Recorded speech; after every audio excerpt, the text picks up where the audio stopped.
Hi, everyone. Welcome to 21st Century Saints, our podcast and live stream series for members of the Church of Jesus Christ of Latter-day Saints, those who are affiliated with the Church, those who have left the Church, those who have some connection to the Restoration Movement. This podcast is all about things that you may find interested in, and we focus on things here in the United Kingdom and around the world. So, we're going to have a little chat tonight. We'd like to thank you all for joining us this Safeguarding Sunday. We're going to have a little chat while the gang all come and join us. We're waiting for our viewers to start arriving because we don't always broadcast on a Sunday night, and we sort of tend to try and do Safeguarding Sunday on the first Sunday of every month. So this is a little surprise bonus episode because we, again, are asking for your help. We need your support with a project that hopefully will be something that's very simple that you can do. So we're going to talk about that in a little minute. This is going to be a shorter episode tonight because our focus is on this project. But before we get started, while we're waiting for people to come and join us, we're also broadcasting 30 minutes early than we had planned. Things have been a bit scattered today. Today in the UK is Mother's Day. So if it's something that is a meaningful day to you, we wish you a happy Mother's Day, but we also want to extend our thoughts to those who today really sucks for. We're thinking of you. This is a day when I tend to. Hey Ruth, I'm so sorry. So we've started a little bit so early that even all of our hosts and co-hosts didn't know that we were going for it. We just went for it. Surprise! So Mother's Day here in the UK. How has your day been, Sarah? How's your weekend been? It's been okay. We're not big in our family on Mother's Day. It's kind of it comes, it goes. We're just not big on it at all. In fact, I had a message off one of my kids this morning that was just great. She said, "Happy Mother's Day" and all that. And by the way, if you're feeling a little bit if you're feeling a bit neglected, let me know and I'll get everyone together and we can go overboard on fussing over you. And and that's about as seriously as we take Mother's Day. It just isn't a big thing for us. I know it is for a lot of people. It isn't for us. Yeah. So we just tend not to go overboard. I had a plant and a card off one daughter, a message reassuring me they go overboard if I feel neglected off another daughter. And there we go. A couple of other happy Mother's Days, and that was it. How about you, Ruth? How's your day been? Great. We had a family dinner together. Obviously, eldest is in Denmark, so FaceTimed with him. Went for an early morning swim, which was fab. My mum came for dinner, my niece came for dinner, so all the ladies of the family were there. But yeah, it's quite low key, like you, Sarah. It's kind of there's none of the performative stuff. I know that my kids love me, and right. I know that love spending time with my mum. I know my mum knows that we love her. It doesn't need to be grand gestures, does it? It's just the little things and spending time together and chatting and catching up and sharing TikToks over Sunday dinner. Seems to be the order of the day. How about you, Jane? What about you? Well, yeah, I'm just thinking about that. I'm so not used to being interviewed. This is weird when you guys do this. I love it. Well, I was actually just going to mention because Victoria had been in the comments has mentioned this idea of struggling with Mother's Day because it can be really, really painful, and Mother's Day and fertility and all these things all linked together. I loved Mother's Day or appreciated Mother's Day in the same way as I appreciate lots of other days in the year until I was an active member of the church. And it's church Mother's Day kills me. So when my first pregnancy was miscarriage, And so there is, I feel like from there is nothing about Mother's Day or motherhood or the experience of being a mother that you can entirely relax into without also having sheer terror attached to it. It's always so problematic. We have children here in our family who, you know, we have we now have our little one with us who I might not be her, you know, their biological mother. It's a painful day for them too, and you know, family relationships are so complex, and we don't all have worthy mothers who whenever we hear this fetishization of motherhood or putting mothers on a pedestal, it just hurts. And it's so yeah, even the most wonderful talks, or that I hear people telling me how wonderful these talks are, they have never landed with me. And so many years ago I released myself from the obligation of attending church on Mother's Day. And to those of you who have done something similar or who have released yourself from the obligation of attending church at all, then you do what is right for you. So today has been lovely. Today's been lovely because it hasn't been church Mother's Day. People have been, there hasn't been the expectation of a perfect, you know, day. It was, I got to sleep. There is no perfect, is there? I learned that working in primary schools a long time ago, and it's just, you suddenly realise how many different types of relationships there are, and how really difficult it is for the kids as well as for the parents or the extended family, whoever's filling that role of carer in that family. And the expectation and the build-up can be really stressful for kids when it's not the norm, or there has been lots of pain and trauma in the background. It can be really hard for something as simple as, we're going to make a card for Mother's Day. That can have a huge catastrophic impact on a small child who, for whatever reason, doesn't fit the box. And I just think we forget that sometimes, don't we? Every day, in theory, should be Mother's Day and Father's Day and Child Day and Grandparent Day, because every day we should be thinking about how we strengthen and support each other in whatever family structure we've got, and being kind to each other. But I just begrudge paying the money as well for the cards and standing in the you know, the shops spending silly money on cards. And literally it was elbows out yesterday in Asda trying to get to the Mother's Day cards. Isn't it silly? And paying twice as much for a bunch of flowers. And exactly. And there's always this nonsense that people want to know, what have your children done for you for Mother's Day? How much fuss have you had made of you? And you just think, seriously, it's just, it's a non-starter. It really doesn't matter. It's like, it's a relationship you have with your children and your mother all year round that counts, not whether somebody goes overboard and produces a huge number of gifts and breakfast in bed and dinner out and all the rest of it on one day a year. It's about knowing that you're loved and cared for all year round. And as you say, from that comment, you know, for some people it's a day they would love to be celebrating, love to say, I'm a mother, and for whatever reason that doesn't happen, and it just is a dagger in the heart, isn't it? It just have the whole world performing in that way. And the whole nonsense that goes on at church on Mother's Day about we need to have the primary children get up and sing to all the mothers, and then it's actually the mothers that have to organise it and plan it and prepare it, because they're generally the ones organising primary that have to do that. So you're like, really? And then they come up with flowers to give to everybody, and then they never quite know whether they're giving them to people in mothers in the ward or every single female in the ward. They never quite because know the young women are future mothers, and that has to be re-emphasised. And where is the room for somebody who doesn't want to be a mother? There is no room. Because could someone one time decision, I don't want to be a mother, because motherhood is crap. It is crap. It wrecks your mental health.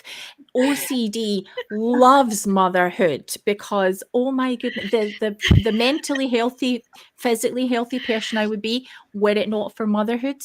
Screw motherhood. Royally screw you. But I love my children and I love that I have this responsibility, but oh my goodness, please stop fetishizing it. Yes, so I love, respect and honor it, but for those women who, just don't want to do it, oh, good on you, girl. Yeah. And then in the church, we also come into the whole difficulty that we have a Heavenly Mother, but we're never to mention her. And we can't talk to her and we can't mention her. And it's like, seriously? Our Heavenly Mother is there, but don't eternal mention her. career path go is not very exciting, is it? Well, you can have babies for all eternity, Ruth, if you want. You can be super righteous and go to the celestial kingdom, and you can have babies for all eternity if you want. Yeah. Can I take a rain check? You can take a rain check.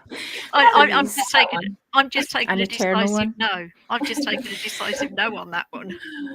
Anyway, so that's our little trauma dump, and also a huge shout out to our transgender sisters for whom it's a whole other kind of pain, those who have been brought up as looked after children, those who would have chosen their own mothers, those who don't have mothers, those who have got no contact, those who just for you it looks a little bit different and it hurts. We honor you. And in the United Kingdom, we get to have the gut punch twice, because not only do we get UK Mothering Sunday, we've also got it again in the milieu as America experiences it, and just a lot of those conversations are women mourning online. So and transgender men and families, and yeah, it's hurting a lot of people. I really appreciate the amount of organizations that there are who allow an opt-out of Mother's Day option and their mailing and marketing. That is pretty awesome. Yes. Can we do that everywhere? Yeah. Can the church do that? I like the church to do that. Could I? Oh, I would opt into that so hard. Yeah. Opt out of it. You know what I mean? Anyway, we're the gang's all here. So we're ready to talk. We need your help. And we know that this is going to be a tough one. We ask you guys to do really hard things, and we honor the fact that you have, as a community, placed so much trust in us with your sacred stories. What we're going to do is just explain to you a little bit about what we've been doing with the stories of the people who come forward to us to tell us that they have experienced or witnessed abuse in the church. And from there, we're going to tell you what we're going to do now and what we need your help with. And we're going to talk about why we're doing this. So this is not going to be a long episode, but Sarah, could you maybe talk a little bit about, we've spent a lot of time over the past few months sitting with people, men and women who are sharing their stories. Could you talk a little bit about what that experience is like? It's both the greatest privilege that I think we have ever had that has come out of all this safeguarding work we're doing, the privilege of women, men that have been survivors of abuse themselves or have family members that have experienced abuse connected to the church, the privilege of them trusting us with those stories that are so painful, that are so horrible to have lived and to have to hold on to.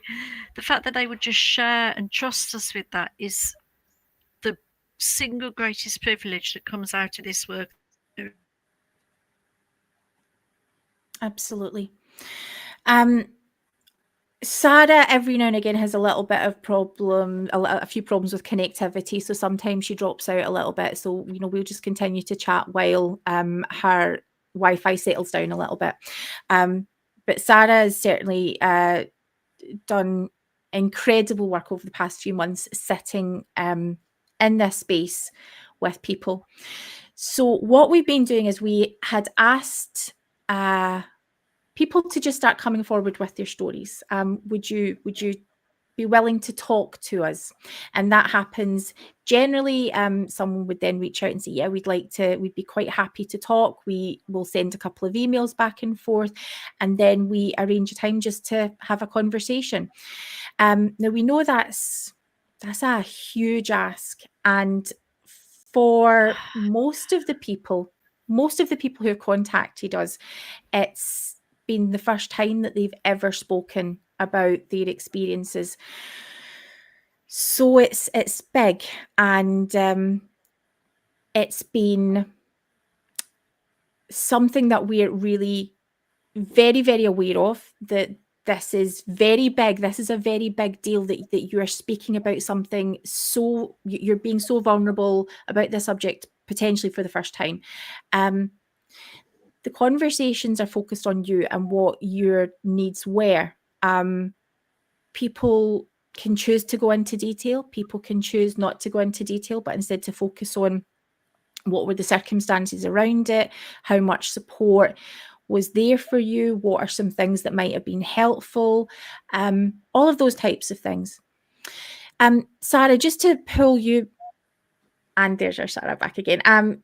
Sarah, just to pull you back in again, could you maybe talk about some of the things that we have so far learned from the interviews that we've had? Yeah, I'm really sorry about my internet failure a few moments ago. Absolutely. I've moved rooms, so I'm hoping this will be better. We've spoken with men, women.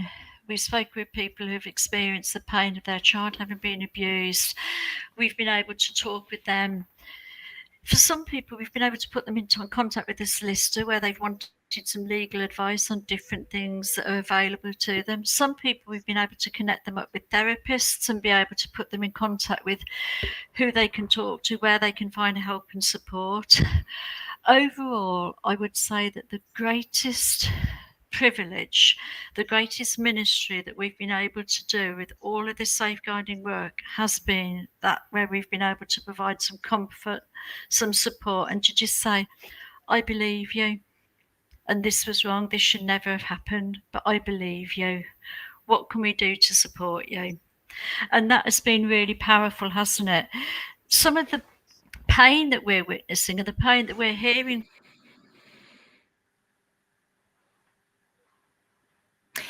While Sarah's stream settling, Sarah, we're having a little bit of connectivity problems again, but we'll just wait for a few moments while it settles down.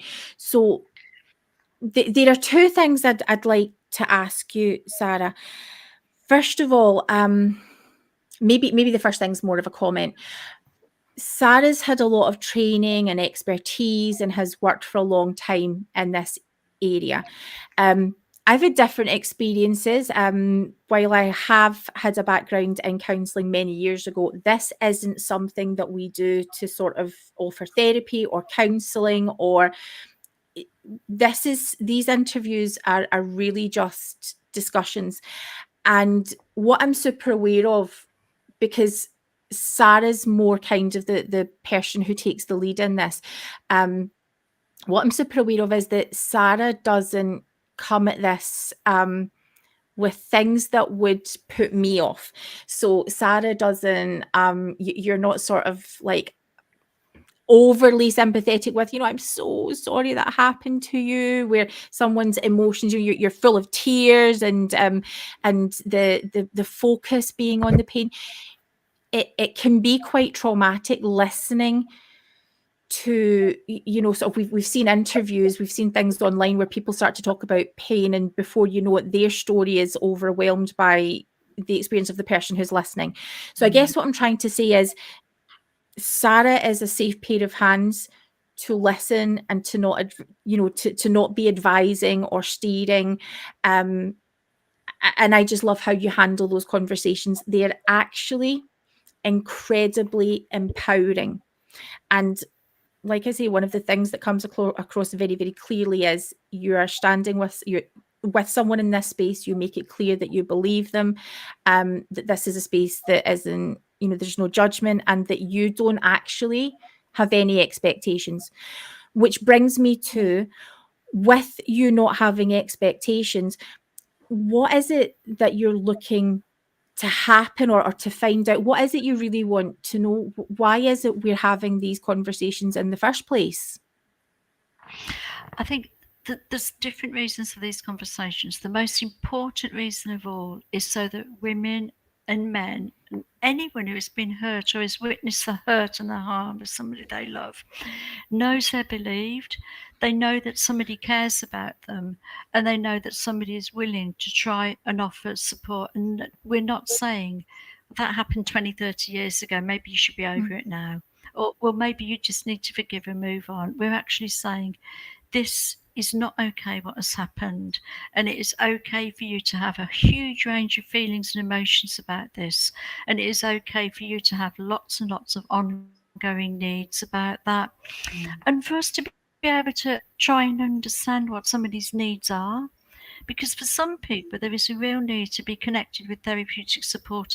For some people, there's been a real need for them to be connected with legal advice and help so that they can look at how they can protect themselves more effectively in future or manage some of the things that have been particularly difficult.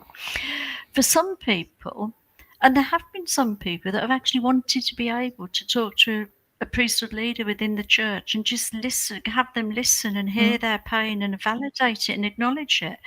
And it's been really good to be able to support and assist in whatever way people feel they need that support. Again.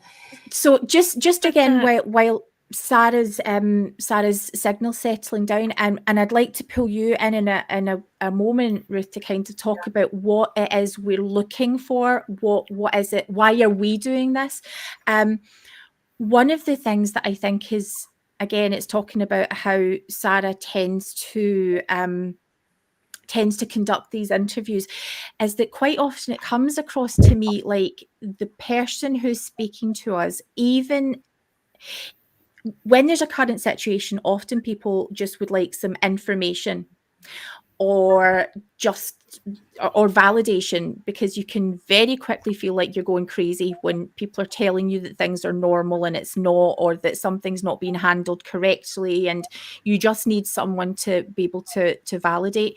But for the most part, the people who are reaching out are sort of saying, well, I don't really think that I have much that will be helpful to you. If you want me to speak to you about it, yes, sure, I will. But I don't really have a need because this was a long time ago, or I'm good, or how their faith looks is different, and these types of things. So quite often, the people who are contacting us and speaking to the to us in these interviews,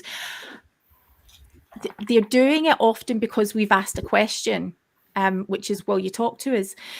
Yeah. What I am finding is the most helpful thing for us when we're talking about safeguarding is that we know there's a situation, but victims' voices and survivors' voices are the people that shape that. So we can work in this space with the knowledge of this is what the situation looks like. And so the interviews so far have given us some of that. Sarah, before I come back to you, Ruth, do you want to share some thoughts about what we're asking? So obviously, I have nowhere the experience and the training and the expertise that Sarah has. I worked for quite a few years within education, so the training, the safeguarding procedures and training around that processes and the things that you're trained to look for when you're working with primary school children or nursery age children are really quite extensive, and rightly so. And you naively, I don't want to say you, I naively assumed that any big organisation would have those same that same rigor and that same expectation, because we know what good practice looks like in the UK, and we know why we need that good practice, and that is the baseline. So I naively thought that the same processes and expectations that I was seeing in a primary school would be overlaid into all organisations, particularly organisations of faith. And I think what I found the most distressing as I've and I've not been party to the conversations. Obviously, they're confidential, but the broad sweep of the conversations and the experiences that you've shared, Sarah, is I found it so distressing to know that those safeguards, those checks and balances that should just be absolutely basic stuff, haven't been there for years and years and years, despite repeated experiences being echoed through the generations. And sometimes things happen by accident, don't they? But it stops being an accident. It's when it's predictable, when it's when you anticipate that this could happen again. You lock the gate, you put the ornament on a high shelf, because this has happened in the past, and therefore we will not allow that to happen again. We will take measures and steps to stop those things happening again. And that's not what I'm seeing, or not what I'm hearing from the experiences at church. And then to go one step further with my sort of data analysis sort of head on, which is I'm very, very conscious of how much missing data we have. We've got the shadow data. We're getting the experiences shared of those people, one, that know to come and find you to talk to you, two, that feel confident and comfortable talking to you because they've probably spoken to other people in the past, shared, been vulnerable, and then it's gone nowhere. And it's really incredibly, traumatizing sometimes to reshare those things. And also sometimes people disappear off the grid as far as being able to tell us their experiences for the worst possible reasons that we can imagine. Yeah. They aren't there anymore to tell us this is what they went through at church. And I find that desperately worrying. And I was at church for a long, long time, and I served with children, with youth for a long, long time. And I know the stuff that I was doing ad hoc to try and keep people safe, including the people that were doing the serving, the teachers and the leaders, the things that I was doing to try and safeguard them as well as children. And I'm sure there are good people up and down the breadth of this country that have done the similar things, the ad hoc stuff. But I want to see it coming from the organisation down, because it is good practice and they know what basic good practice looks like. And can we just see it, please? Absolutely. And at the moment, what we have is this ridiculous statement made by the church that 16 people in 10 years connected to the church have experienced abuse. Sarah, no. I'm going to get you to say that again. Okay, so what I'd like you to do is let's give some context to this. This is one of the main reasons why we're doing this. Our priesthood leaders genuinely believe that there is no problem, or the problem with abuse in the United Kingdom here is so minuscule. So could you state that again and just let's put a fine point on it? Yeah, I think that is the horrifying problem that we have, is that until a priesthood leader comes face to face with abuse, they really do not believe the UK has a problem. I've had many people say, well, it's a problem in America, isn't it? But we really don't have that problem over here, do we? Well, it was a problem in the Catholic Church. It's not really a problem in our church, is it? Yes, it is. It is a huge problem. Officially, the church claim that in 10 years there have been 16 cases of abuse connected to the church in 10 years. All the official statistics and numbers, the Home Office, police recording, crime studies, self-reporting, the Centre of Expertise for Child Sexual Abuse that collate these across the country. And they're getting these figures from NSPCC, from police, from health, from Home Office, from official recordings, across crime statistics, across the board. I reckon 500,000 children a year experience sexual abuse. And we know there's lots and lots of other forms of abuse. And there's lots of vulnerable adults being abused as well. This isn't just children, this is vulnerable adults. If the figures in this country say 500,000 a year, and the church say that they have 157,000 active members in this church in the UK, how can they possibly expect anyone to believe that 1.6 people have been abused a year in this country? It is so misleading, and it gives such a false picture. It's not credible. It's not credible. But what's important, what's important to note is that our church leaders are being informed of this. We know where the stats have come from. If you guys want to, if you're interested in having a look at this, we can share the links. But the recent independent inquiry into child sexual abuse in England and Wales had testimony from church lawyer Andrew Ford, who had provided this information. Now, we are at some point going to drill down into why we know this information is massively underreported. We're also going to, I don't know, either that those 16 cases are people that we've all spoken to in the past few weeks, because we have more than 16 cases.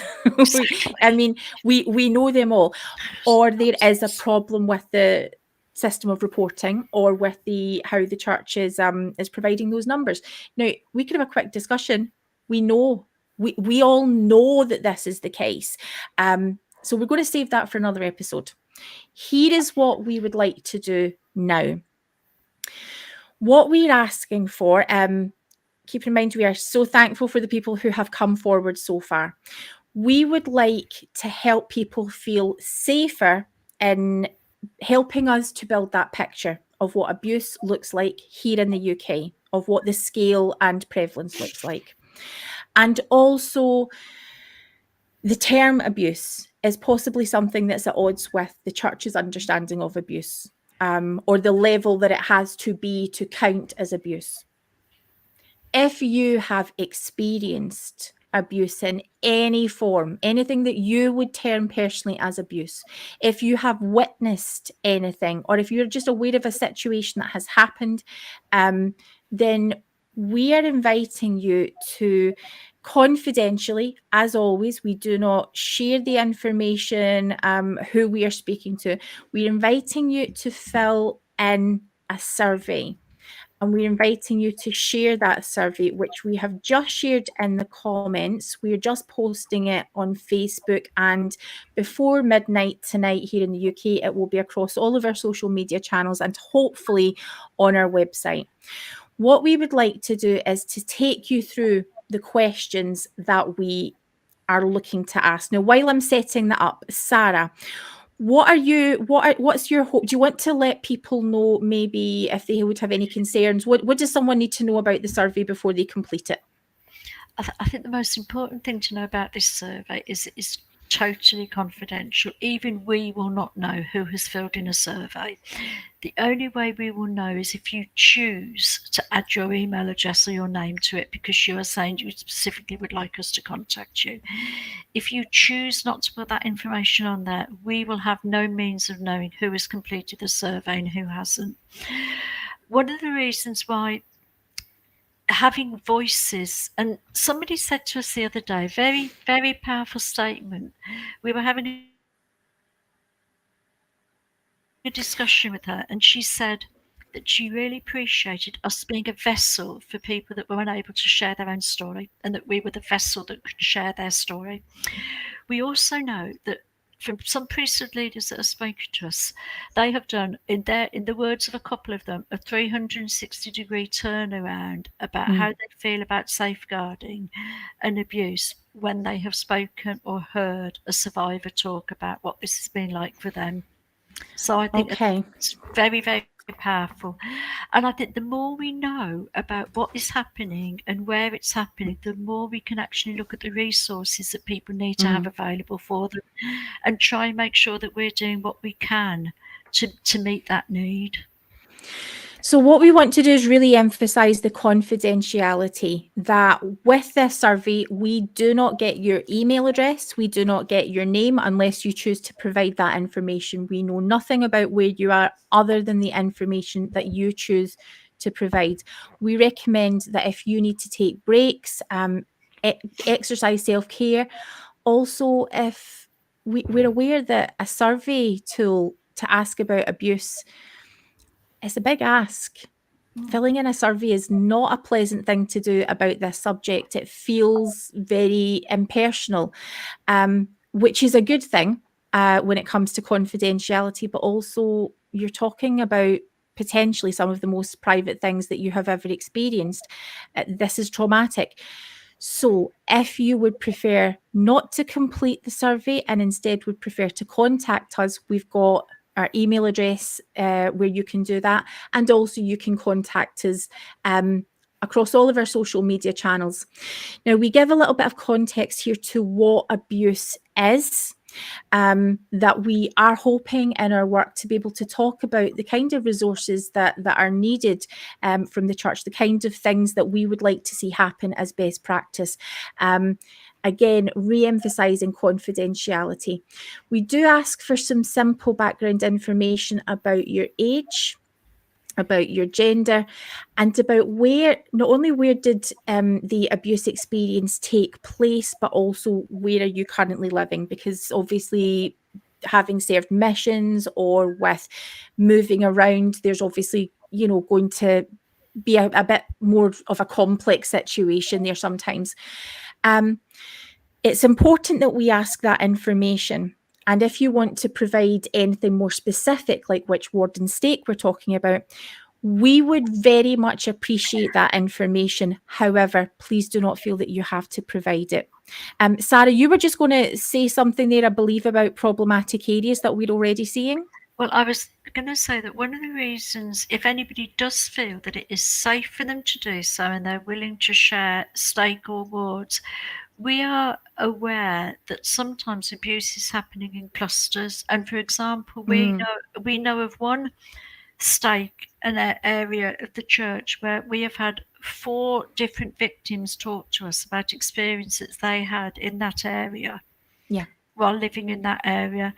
That's an alarming number, and it certainly negates the 16 cases in 10 years. But if there is clusters of abuse occurring, then there's really good reasons for people to need to find out what the heck is going on there. Yeah, absolutely. Now, it's also really important just to let you know that if you have experiences, a lot of our viewers are out with the UK. If you have experiences and you haven't experienced abuse in the UK, and this is something that you feel that you would like to do, then please feel free. The data that we're going to be collecting will be specifically relating to this country. However, we also have people who have reached out from different countries in the world. So we're looking at possibly Canada, the USA, Australia, other areas in Europe, where people are sort of looking at how can we also work alongside or with 21st Century Saints to address some of these issues in our area. So it may be something that is going to lead to being able to build a global picture around the world. For the moment, we're focused on the UK, but we would certainly, if you feel that it would benefit you in any way to complete the survey, then we do want you to feel comfortable in doing that. We ask if you have personally experienced, witnessed abuse in a church context. Did you report it? And this would be something that would relate to being in a church building, in your home, at a youth event. And these are very simple click box things. Sometimes abuse takes place outside of the church, and it's something that you're talking with a bishop or other church leader. So perhaps this may be something like an assault or perhaps a domestic incident. Again, some click box information about that. We ask if it's reported to the police and what response happened. If you didn't, what were your reasons? Were there any barriers around reporting? We do ask if you know if a call was made to the church helpline by your bishop. We ask if you knew what to do after you have had this experience. If you reported, do you think your bishop or leader knew what to do?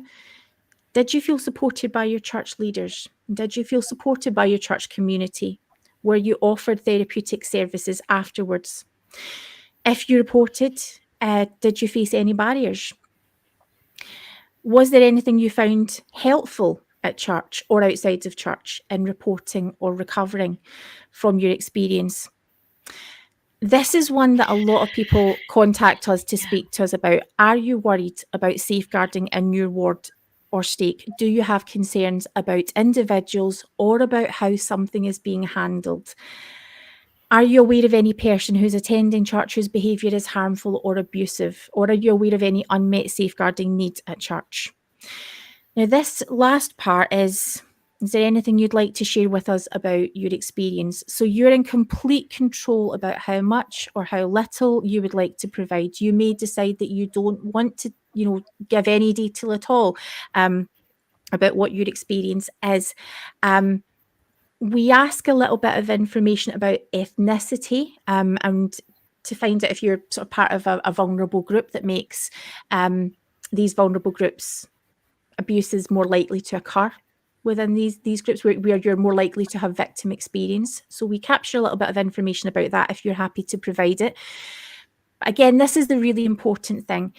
If rather than provide information, instead of or as well as using this tool, if you would prefer to talk with us about it, or if you would like to follow up this survey by having a conversation, which is generally what we've been doing. First of all, someone will tell us they're happy to speak to us, and then we'll have a discussion.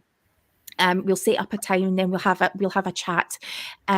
If you would like us to do that, then just let us know the best way to get in touch, and we will be happy to do it. Now, really importantly, and obviously the links will be different across the world.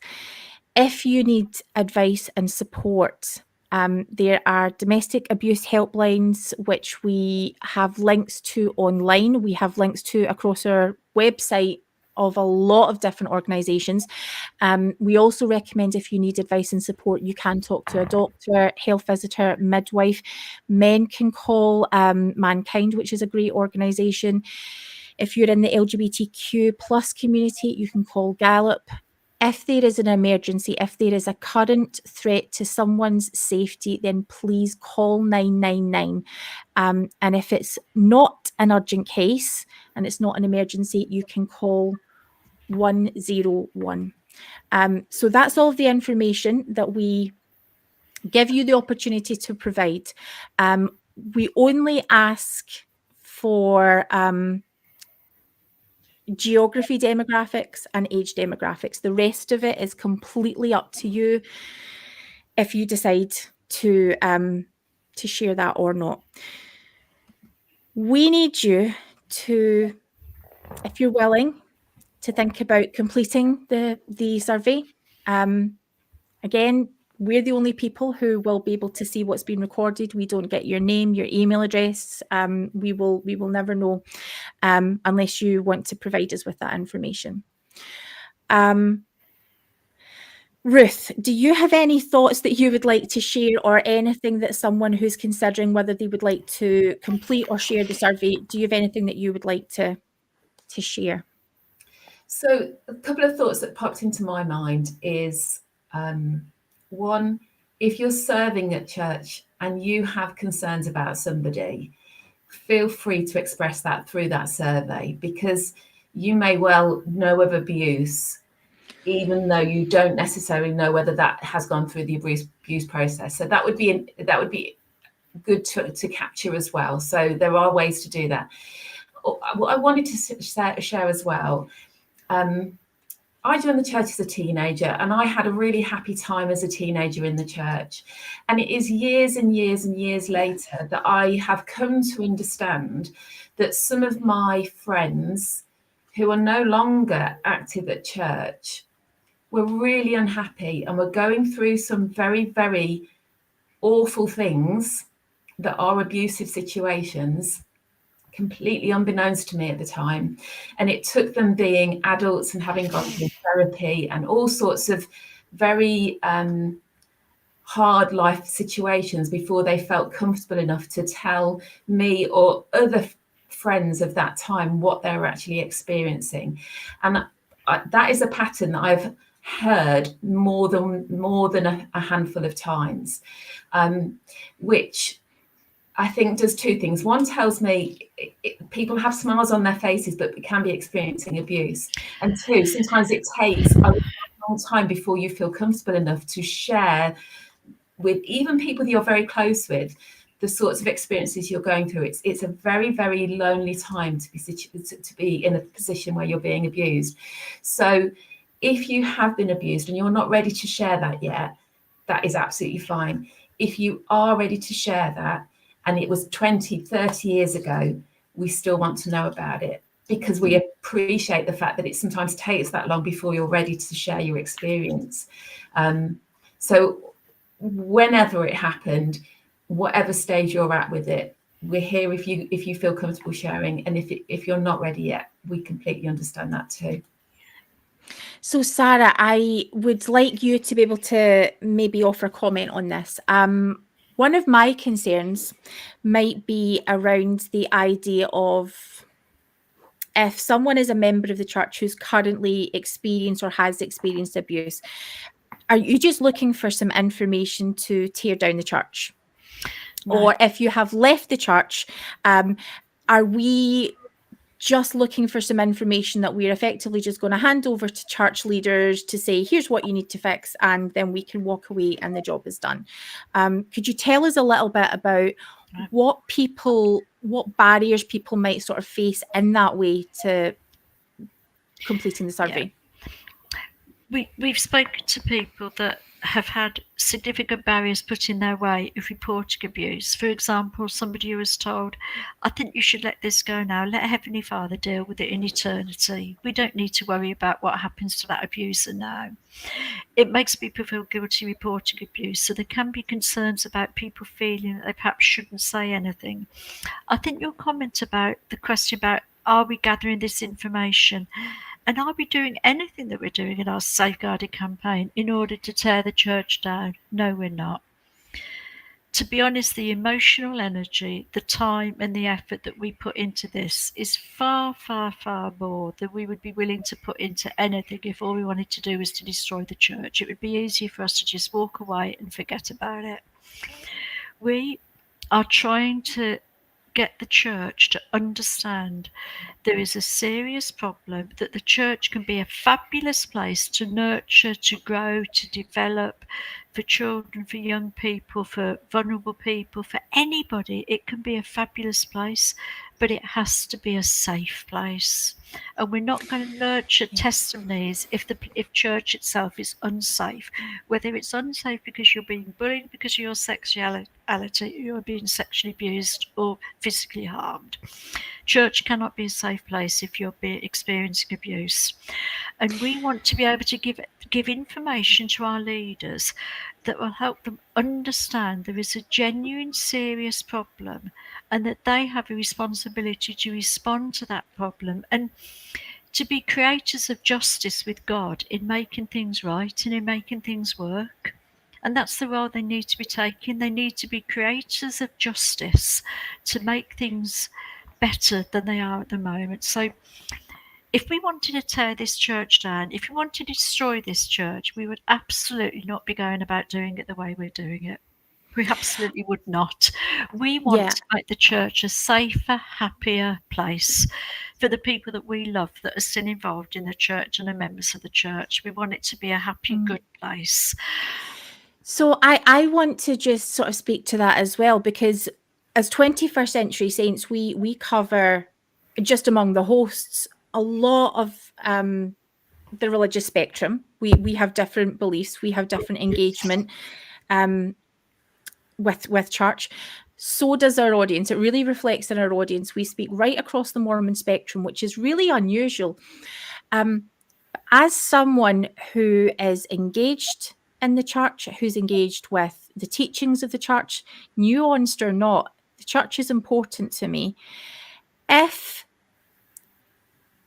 the numbers, if the experiences, if the people, if the children, if the hearts that were being broken and hurt through safeguarding failures in our church, and in any way, if our church were compliant with that, we're creating and adding to the problem, which I'm actually suggesting in a lot of cases can happen when we don't want to recognize the problem, then if it's, while I wouldn't necessarily phrase it as I would like to tear down the church, then, but I will be very, very clear, the church has to be accountable for this. And if it's something that could bring down the church, then that is a bloody big problem.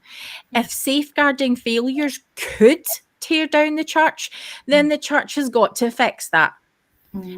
Because we're not talking about an institution, we're talking about vulnerable people who have been harmed. That's what I want to protect and prevent. Jesus is not going to be better off or somehow helped in his mission on earth by having a church that is better protected than the children and vulnerable people that are coming to worship in his name and seeking to find him. It is not okay. So unfortunately, if that is one of the consequences, then fix it. Bloody screw you. Your attitude, your PR is not my problem. But the part of me that loves the church, that wants the church to be better, that is engaged with the church, of course I care about it. And of course, I don't want the church to sort of be seen in a bad light, because it matters to me. But if I don't look at these problematic things, then the church is never going to be the thing that I believe that it can be. So that's where I stand, I guess. Can I add to that, Jane? If there is any question or any dispute about whether anything we are doing is discrediting the church, then I think we need to make it abundantly clear that the church discredit themselves when it comes to safeguarding. We are not doing anything to discredit this church. The church is managing to discredit itself, and the church has managed to ruin its own reputation and its own good standing in the community and has by its safeguarding failures. Sorry to interrupt. And it has deliberately dragged its heels in the faith communities across the UK, because this conversation has been ongoing in the UK for many years now, and many faith organisations have had to take a good, strong look at themselves and say we need to address issues, and these are the steps we're prepared to take that are going to cost us money and make life more difficult for ourselves and mean that we can't do the things that we used to do in the way we used to do them, but we have got to do it to improve and to actually, because we are motivated by spirituality, faith, the belief that we have accountability to God, we are going to do all of these steps. This church has chosen to actively not engage in that way, and I find that despicable. And I know that I'm in a different place in my relationship with the church to you guys, but I find that despicable. I honestly do. I would not send, if this was a youth group, I would not trust it with my children.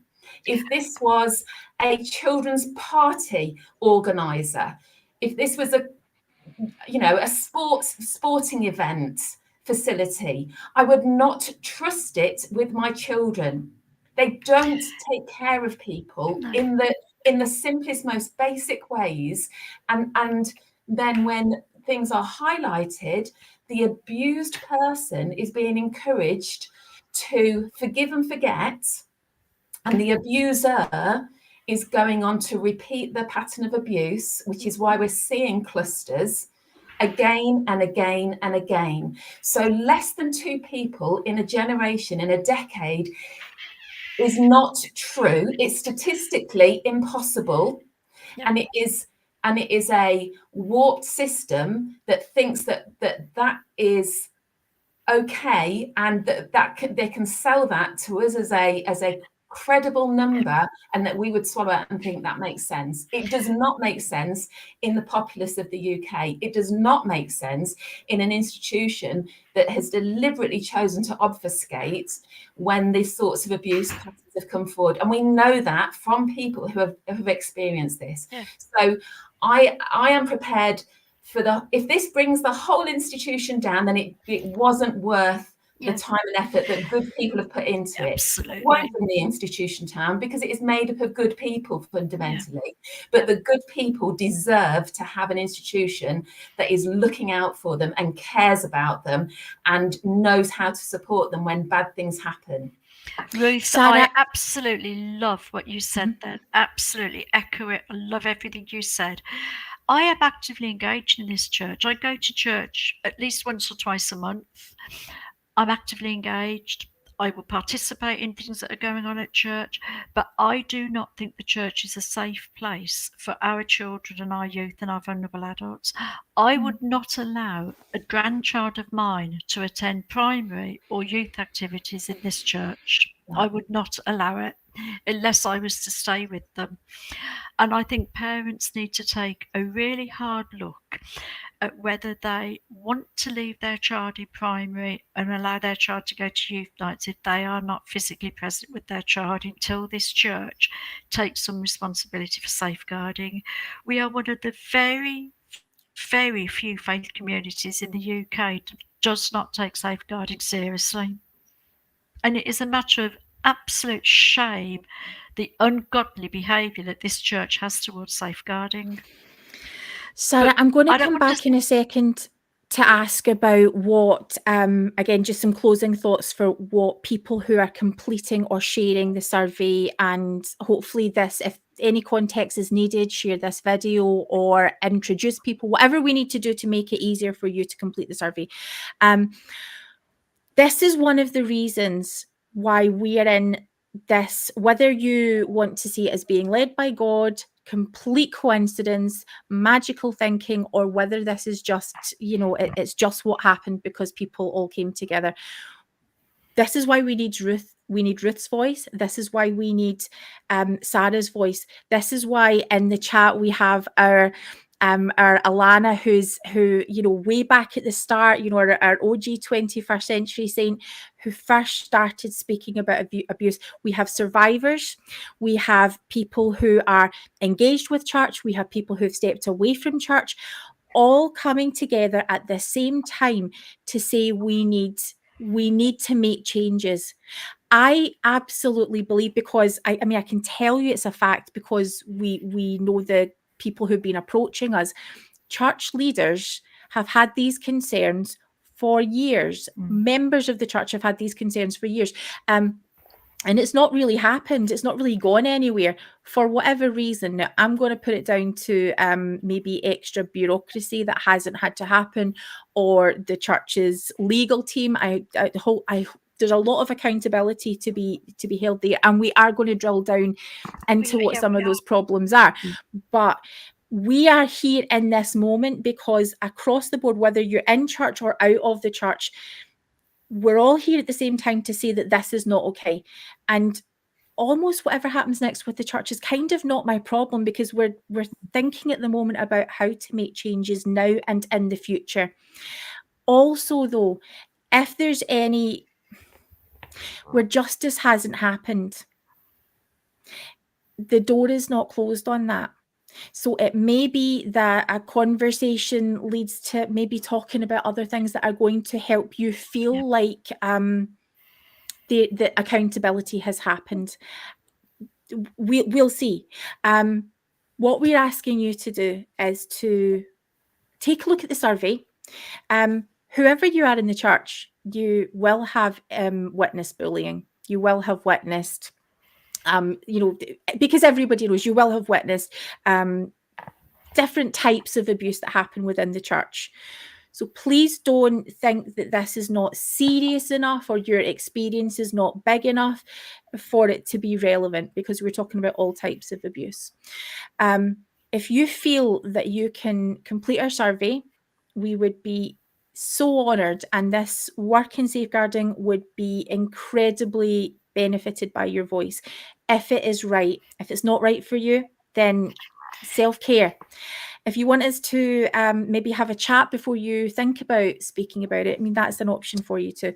But we would also like you to share the survey.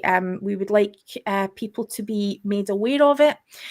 If you're a leader and it's something that you would be willing to share with your congregants or people that you're counselling with, we're also going to have a survey pretty soon for your leaders too, to find out what kind of support and resources that you need and that would benefit you. But if you could share it, and if people want to know where we're coming from, maybe this would be a good episode to share with them for a little bit of context. But we will spend as much time as we need to make sure the story and your experience is heard. So as we wrap this up tonight, I'm going to come first of all to Ruth and then to Sarah. I really want, Sarah, if you could maybe address the people who have survived and who have had victim experiences, anything else that you'd like to say to them before we wrap up tonight. So, Ruth. Again, just to thank people who have been involved in coming forward already. But if you can possibly spare time to do the survey, that would just be incredible. It would just be great to have some actual data that we can use to strengthen our sort of cause to push forward and say change needs to happen, and this is the evidence that it needs to happen. It's incredibly powerful, but we know how brave you guys are that have come forward already, and how traumatic it can be to go through that process. So you're absolute warriors, and we really, really appreciate it. If it's something you feel you can share with family, share with friends, share in your faith community, and share if you're a leader at church, that you can share with your primary teachers. If you're in the primary presidency, then go ahead and do it. It won't take long to complete, but it would make a huge difference. Yeah. Sarah. Yeah. Again, Ruth just has a fabulous way of saying Sorry. I love it. I just want to speak to people who may have been told not to speak about abuse. And we know that some people have been told quite powerfully in church situations, don't speak about abuse. This is over and done with now. This is what we've agreed. So there you go. Don't talk about this anymore. Just forget about it. And I just want to say to people, whatever anybody has said to you about not talking about abuse, it is your right to talk about it if you want to talk about it. You can fill a survey in, no matter what you've been told about not sharing anything. You can fill the survey in and nobody will ever know you've done that. You can reach out and talk if you want therapeutic support. We can hook you up with people. We can guide you in the right direction. If you want any other form of support, we will do everything that we can to make sure we identify what will work for you and put you in contact with the right people. Jane had said that there's justice out there. There is justice out there. There is safety out there. There is support out there, and we will help you access all of those in the best way that we possibly can. The stories that have been shared with us have touched our hearts. They're stories that we will never forget. We will hold sacred, and we will always, always be incredibly impressed with what it takes to speak out. It's not easy to talk about some of the most horrible things that humans can do to other humans. It's not easy to talk about that stuff. And it takes a lot of courage. And at times, when you've had to do all sorts of things to survive the pain and the trauma of abuse, it might not feel that you're being very brave at times. But you know what? We all do things to survive trauma. We all do things to cope with difficult things that have happened in our life that we may wish we weren't doing, we may wish we could stop doing, we may wish we hadn't done. But if we've done things to survive, that's okay. That doesn't make us bad people. That just means we've done what we had to do. And sometimes it's only when you can actually talk and get some support and know that somebody believes what you're telling and isn't blaming you in any way, because nobody is ever responsible for abuse. And you know what? I don't care if you were 15 years old and you got into bed with somebody but start naked and you started masturbating, then you are not responsible if they turn around and rape you. You are not. There is nothing that anybody ever does that makes them responsible for abuse or another person's actions. So we will do what we can. The people who have reached out so far,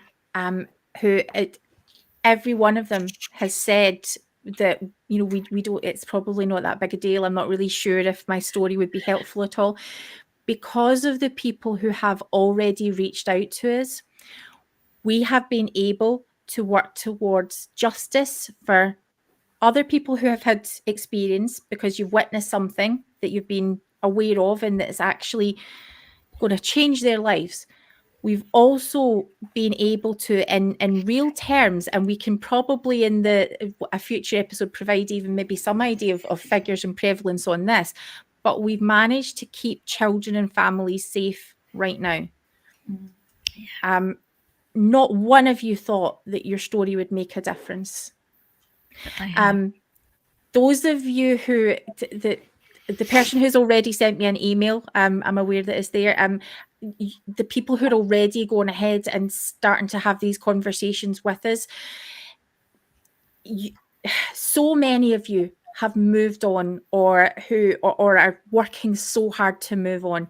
Asking you to look again at this is it's a huge ask, but it makes a huge difference. And like we say, if this is not right for you, then you are the only important person in this story. But if you can, I want you to give it some thought. And like I say, sharing it with others is going to be incredibly powerful. As soon as people start talking about the subject of abuse, people start coming forward. And you're allowing that to happen. So thank you so much for everything that you've been doing and walking with us in this journey. You have achieved incredible things, and this is the next step. So we do need your help. And we want to thank you for everything that you've done so far with us on this journey. Alana, who's with us in the chat, who's been there with us and who's survived her own story. We love you. All of the people who've reached out so far, we just want to, again, just share our thanks. If you need us for anything at all, any advice at all, you know you can reach out to us. And with that, we're going to be back broadcasting again this Wednesday night as we talk with Peter Bleakley, who this is his second year of excommunication, and he still goes to church every week. We're going to talk with him and his wife, Lynn Bleakley, about what that's like for him as a member of the church in exile. So we hope you can join us again for that. If there's anything you need from us in the meantime, please reach out. For all of you, we bless your journeys. Have a great night.